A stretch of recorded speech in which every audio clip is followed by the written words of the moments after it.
మరి ఆలస్యం చేయకుండా ఇంకా నేను విశ్వక్సేన్ గారికి మైక్ ఇచ్చేద్దాం అనుకుంటున్నాను. అందరికీ గుడ్ ఆఫ్టర్నూన్. టైం ఉంది 2025. సో ఫస్ట్లీ వెంకట్ గారు చాలామందికి అంటే కొంతమంది తెలియని వాళ్ళకి పరిచయం ఏంటంటే మీరు వైజాగ్లో, విజయవాడలో, ఆంధ్రలో స్వీట్ మ్యాజిక్ అని చెప్పి మీరు ఒక స్వీట్ షాప్ ప్లస్ రెస్టారెంట్ చూస్తుంటారు కదా, సార్వే అవి.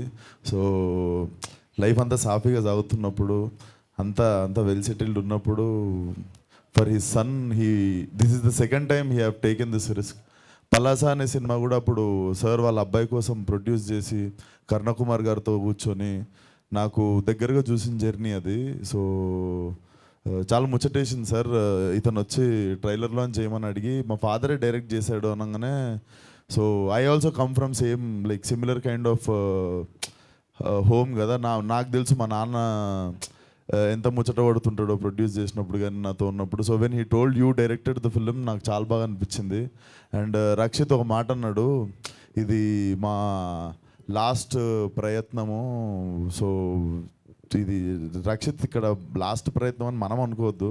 ఇక్కడ ఓన్లీ వన్ మోర్ టైం ఉంటుంది, లాస్ట్ టైం అన్నది ఉండదు. So never say it's a last attempt or anything. కొన్నిసార్లు మనం హోప్ వదిలేసినప్పుడే సడన్గా ఏదో జరుగుతుంది.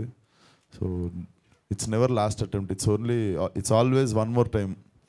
సో సినిమా పలాస కంటే పెద్ద హిట్ కావాలని కోరుకుంటున్నాను, ఎస్పెషల్లీ వెంకట్ గారి కోసము. And definitely trailer looks promising sir. ఏదో అమెచ్యూర్ అంటే సినిమా గురించి అవగాహన లేకుండా చిన్న గుల కొద్ది డైరెక్షన్ చేసినట్టు లేదు, అస్సలు లేదు. డెఫినెట్లీ మీకు క్రాఫ్ట్ తెలిసి తీసినట్టే ఉంది. డెఫినెట్లీ సినిమా పలాసా కంటే పెద్ద హిట్ కావాలి. Rakshit, all the best. And ya, thank you support చేయడానికి వచ్చిన మీడియా వాళ్ళందరికీ కూడా థ్యాంక్ యూ సో మచ్.